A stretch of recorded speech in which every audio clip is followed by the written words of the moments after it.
자, 첫 번째 주제예요. 세종은 원래 어진 사람이었다 하는 내용이 있는데요. 1397년 5월 15일 세종대왕이 태어납니다. 5월 15일? 어떤 날이죠? 5월 15일? 맞죠? 스승의 날이라고 되어 있죠. 한글을 만든 결의 스승이라는 의미에서 세종대왕이 태어난 날을 스승의 날로 정했다고 해요. 5월 15일이 스승의 날인 이유가 따로 있었네요. 자, 세종의 형제들은 태종과 원경황후 민씨 사이에 태어났습니다. 4명의 아들이 있었고요. 첫째 양녕대군, 둘째 효령대군, 셋째 충녕대군, 넷째 성녕대군. 이래서 이재, 이보, 이도, 이종 이렇게 4명의 형제가 있었어요. 근데 태조실록과 태종실록의 기록에 따르면은 이도는 성질이 고약해 형제들 사이에서 무시당했다라는 이야기가 있어요. 네. 세종은 어릴 때 좀 고약했나 봐요.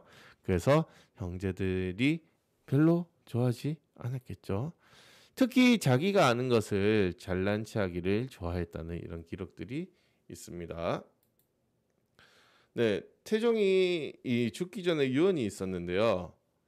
아들에게는 고기 반찬을 주어라라고 되어 있었어요. 자, 이것이 왜인지 한번 여러분들에게 이야기를 해볼게요. 세종은 편식을 심했다요. 여러분들 편식 하는 사람 있나요? 고기 반찬 없으면 밥 안 먹어요. 이런 사람 있나요? 세종이 그랬대요. 세종이 이 당시에 고기 반찬이나 이런 것들을 좋아해서 고기 반찬 없으면 밥을 잘 먹지를 않았다고 하네요. 네. 그래서 이를 걱정한 태종은요, 죽기 전에 세종에게는 꼭 고기 반찬을 줘야 된다라고 이야기를 했다고 합니다. 하지만 세종에게는 이 천재성이 있었어요. 어릴 때부터 무척 똑똑했다고 하고요. 특히 공부하는 것을 좋아했다고 해요. 공부하는 것을 너무 좋아했는 나머지 눈이 아프고 몸이 아프고 공부만 많이 해서 몸이 많이 아팠다고 해요. 여러분들도 이제 집에서 공부만 열심히 하고 책만 열심히 보고 하다 보면은 몸이 나빠질 수 있어요. 그래서 운동도 열심히 하고 해야 합니다. 자, 그래서 어느 날 세종의 아버지인 태종이 세종의 방에서 책을 다 없애버려요. 왜냐? 아들이 아프니까 아버지 입장에서는 그럴 수 있는 거죠. 자, 세종은요, 너무 심심했어요. 책이 있어야 되는데, 내 책을 읽고 공부를 해야 되는데 책이 없다니. 그래서 힘들어하던 와중에서 자신의 방에 숨겨진 책 한 권을 발견합니다. 그래서 그 책을 세종이 화면에서처럼 너덜너덜해질 때까지 봤다는 이런 기록들이 있어요. 네. 그래서 이 정도로 세종은 공부를 좋아하고 책을 좋아했던 이런 인물로 알 수 있습니다. 네. 다음은요, 사랑을 듬뿍 받은 세종의 모습에 대해서 이야기를 해볼게요. 이 소원왕후라는 사람이 세종의 이제 앞으로의 삶에 많은 기여를 합니다. 사실 이 왕후는요, 좀 슬픈 일을 가지고 있어요. 태종이 이제 세종이 왕이 되면서 소원왕후와 왕비가 됐는데, 이제 소원왕후의 아버지 쪽 집안을 제거해 버리는 일이 나와요. 왜냐?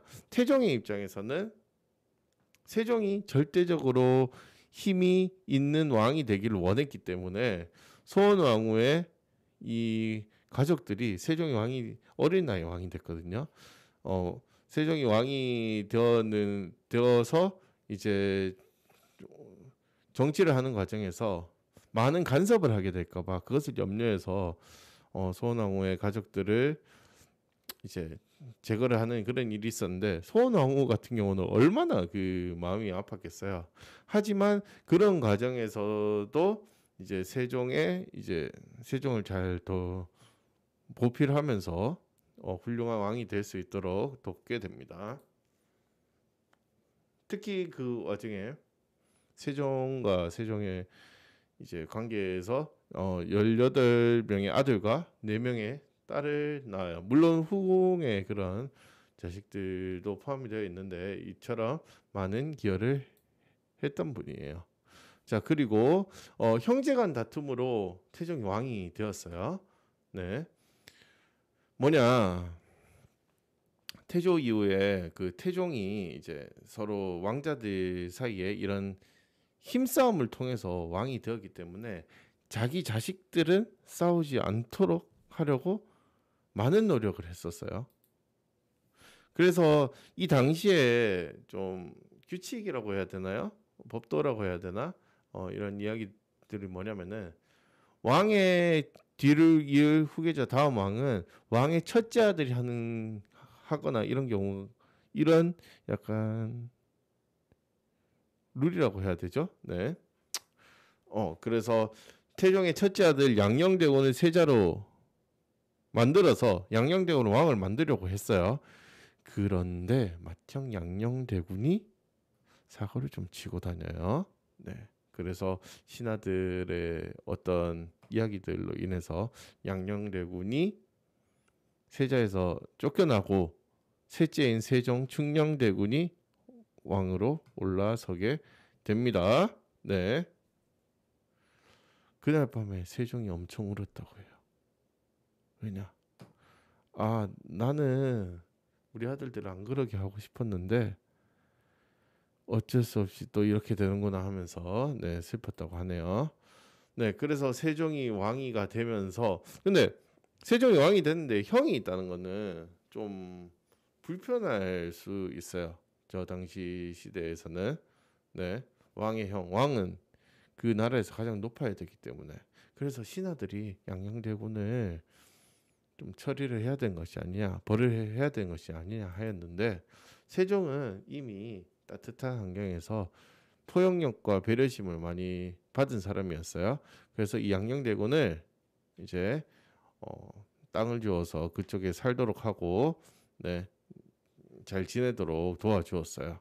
그리고 옆에 보면은 황이라는 사람이 있는데 세종이 왕이 될 때 반대를 했었어요. 많이 반대를 했었어서 생각해 보면 세종 입장에서는 저 황이라는 사람이 탐탁지 않을 수 있어요. 별로 내키지 않을 수 있는데 세종은 마음이 넓은 사람이었던 것 같아요. 포용심이 있고 황희의 능력이 좋은 것을 알고 평생토록 황희와 많은 일들을 해나가게 됩니다. 네, 다음으로 빛이 나는 우리 세종의 업적들에 대해서 살펴볼 건데요. 너무 많아요. 업적들이 너무 많은데 일단은 5가지 정도만 이야기를 제가 꺼내 보도록 할게요. 이 시기가 조선의 르네상스 전성기라고 해요. 조선의 전성기를 맞이했는데 첫 번째로 국방부터 보겠습니다. 지금 사군 육진에 대한 이야기가 나오고 있어요. 저 부분은 지금 북한 땅으로 되어 있고 저 위치가 엄청나게 산이 많은 지역이에요. 백두산 근처에 엄청나게 산지가 험하고 이런 곳이고 고구려의 옛 땅이기도 하면서 네. 저 땅을 지키기도 힘들고요. 사람이 살기도 무척 힘들어요. 왜냐? 날씨가 춥고 지형이 험준해서 살기가 힘들고 또 침략당하기도 되게 좋은 위치거든요. 그래서 저 위치는 대한민국 역사에서 많은 침략을 당하는 장소기도 해요. 고려시대부터 해서. 근데 여진족이 조선의 땅을 저쪽에 있는 백성들을 침략해서 물건을 빼앗고 죽이고 하는 일이 많았어요. 네. 그리하여서 김종서 장군과 최현덕 장군을 하여금 사군 육진으로 올라가서 이제 여진족을 쫓아내고 그 백성들을 괴롭히지 못하도록 해놓았어요. 남쪽으로는 왜구가 많이 침략을 했어요. 배를 타고 와서 바닷가 마을에서 노략질이라고 하죠. 침략을 많이 했었어요. 그래서 고려 때부터 머리가 많이 아팠는데 이정무 장군으로 하여금 왜구들을 토벌하게 됩니다. 그래서 왜구들이 우리 백성들을 이제 괴롭히지 못하도록 하였어요. 자, 과학 분야에서는 시계가 대표적이라고 볼 수 있겠어요. 시계. 지금 우리는요, 스마트폰이 있거나 또는 이제 전자시계들이 있어서 정확한 시간과 날짜를 우리가 파악할 수 있는데요.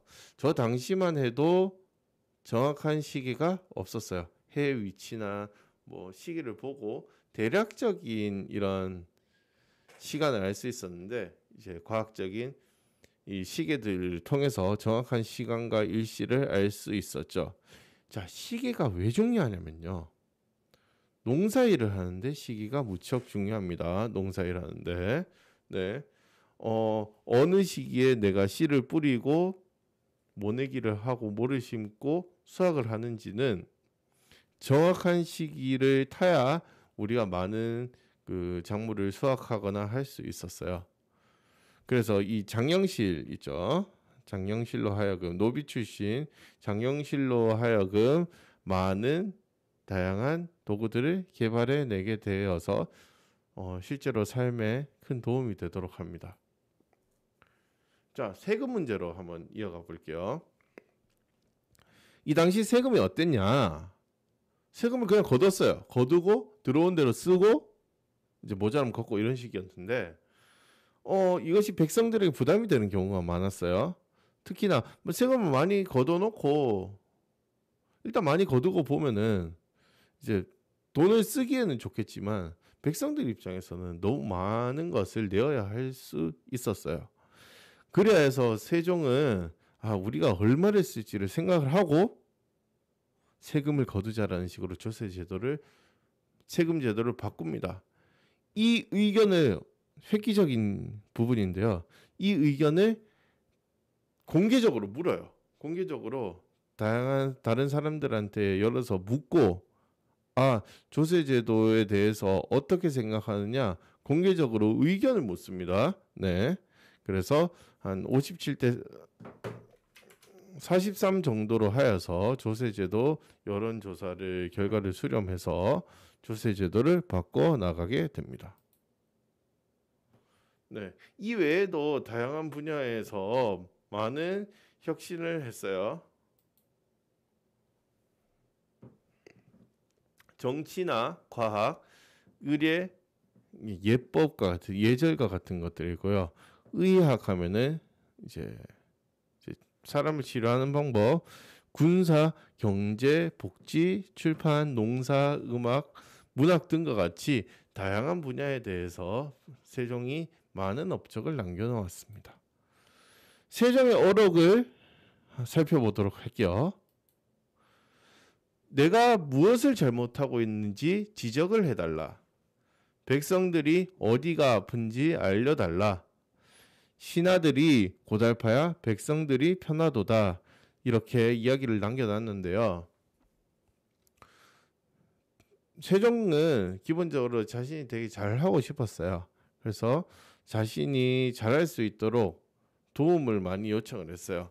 특히 지금과 같으면은 뉴스를 보면 되거나 유튜브에 나오는 어떤 영상을 보거나 우리가 세상에 있는 일들을 그래도 꽤나 많이 직접적으로 알 수 있는데요. 저 당시에는 그런 것들이 전혀 없었죠. 글로 소문으로 알고 이런 것들이 다 했으니까 왕이라고 해서 모든 백성의 삶을 볼 수는 없었어요. 그래서 많은 사람들에게 묻고 이야기를 하면서 계속해서 백성의 삶에 대해서 고민을 했던 거죠. 그리고 백성들이 어디가 아픈지 아야 아픈 게 아닙니다. 아야 아픈 게 아니고 백성들이 어떤 부분이 삶이 힘든지를 알려달라는 거고요. 네, 신하들이 고생해야 백성들이 편하게 살 수 있다고. 네, 신하들에게 많은 이제 이야기들을 했었어요. 특히 이런 일이 있었어요. 저 죽이 있죠, 죽. 세종 때 어느 해 무척 가물었던 해가 있었어요. 그래서 이제 가물면은 쌀 수확이 잘 안 되죠. 쌀 수확이 잘 안 되면 문제가 뭐냐? 먹을 것이 없잖아요. 밥을 지을 때 들어가는 양과 죽을 지을 때 들어가는 쌀의 양이 다르거든요. 그래서 세종이 한동안 죽을 써 먹었다예요. 네. 죽을 써 먹고 그래도 가뭄이 안 나아지자 백성들의 고통을 내가 나누어야 한다라는 생각에서 기아집에서 나와서 궁궐에서 나와서 초가집을 지어서 한 두세 달 동안 살았다고 해요. 이 백성을 향한 이런 따뜻한 마음을 확실히 느낄 수 있는 대목입니다. 자, 다음으로 인권 부분인데요. 세종은 약자들에 대한 이런 마음도 많이 썼었어요. 특히 노비에 대한 인권을 많이 다뤘었는데 세종은 이 인권 부분에 대해서 이제 노비를 함부로 죽이지 못하도록 하고요. 특히 여자 노비에 대한 출산 휴가를 100일 정도 주었어요. 그리고 남자 노비도 이 여자 노비를 돌보도록 휴가를 줄 정도로 이 약자들에 대한 노비나 천민들에 대한 아주 인권을 많이 노력을 했습니다. 생명을 무척 소중히 생각했던 것 같아요. 네, 하이라이트죠. 글을 만들어 세상을 비추었습니다. 세종이 농사직설이라는 농사법 관련 책을 만들었어요. 그래서요 백성들에게 배포를 했는데 왕님께서 농사를 잘 지으라고 책을 만들었는데 글을 모르니 이 책을 이해할 수가 없어요. 책을 만들었지만 이 책을 이해할 수 없어요. 당시 한자로 된 책을 여러분들 이해하려면은 거기에 담긴 모든 한자의 의미를 다 알아야 했거든요. 여러분들 지금 한자 책 읽을 수 있나요? 한자로 된 책? 아마 거의 못 읽을 거예요. 자, 왜 그러느냐? 한자는 외워야 되는 글자가 너무 많아요. 네. 근데 백성들이 아침 새벽에 해가 떠서 해가 지기 전까지 농산일을 하는 이 백성들이 이 책을 펴서 공부를 할 시간이 있었을까요? 없었다는 거죠. 그래서 어벤져스 팀을 꾸립니다. 세종의 어벤져스 팀. 그 팀을 꾸려서 이제 한글 개발 프로젝트를 시행하게 되는 거예요. 반발도 많았어요. 중국과 다른 문자를 만드는 것은 스스로 오랑캐가 되는 거예요. 천한 백성에겐 글자가 필요 없습니다라는 반발이 있었지만 이 반발을 이기고 지편전을 지어서 훈민정음을 개발하도록 하게 됩니다. 훈민정음의 해례본 제일 첫 문장은 이렇게 되어 있습니다. 나라의 말이 우리말이 중국말과 달라서 글자가 서로 통하지 않아요. 네.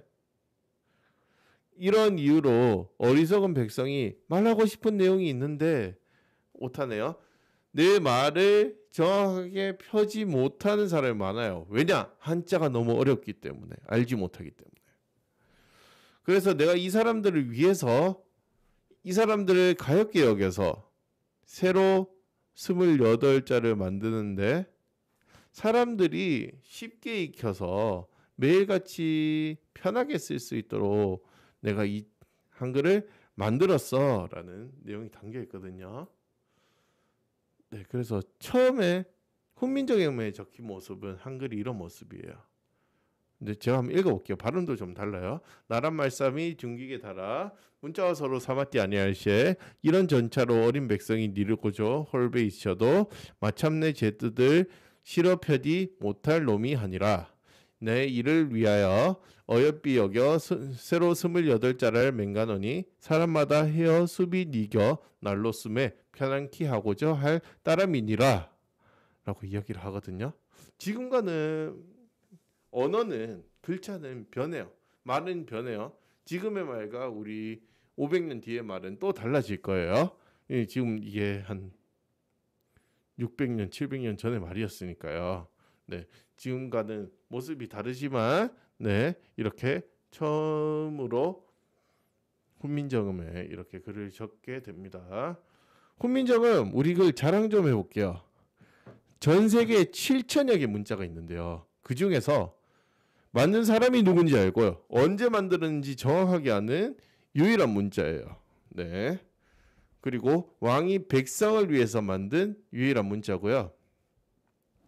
24개의 글자를 가지고 11,000개 이상의 문자와 소리를 아주 자유롭게 표현할 수 있습니다.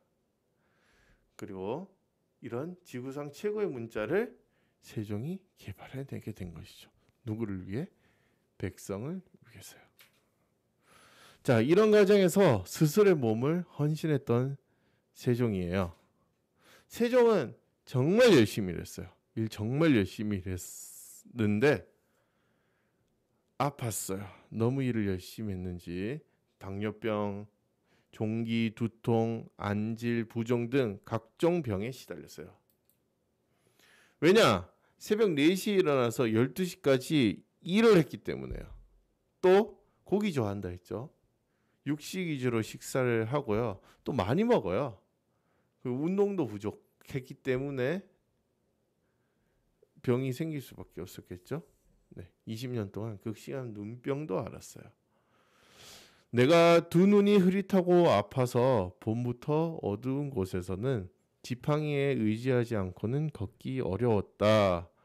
이렇게 자신의 몸을 이렇게 희생해 가면서 많은 일들을 해나갔던 세종의 모습을 볼 수 있어요.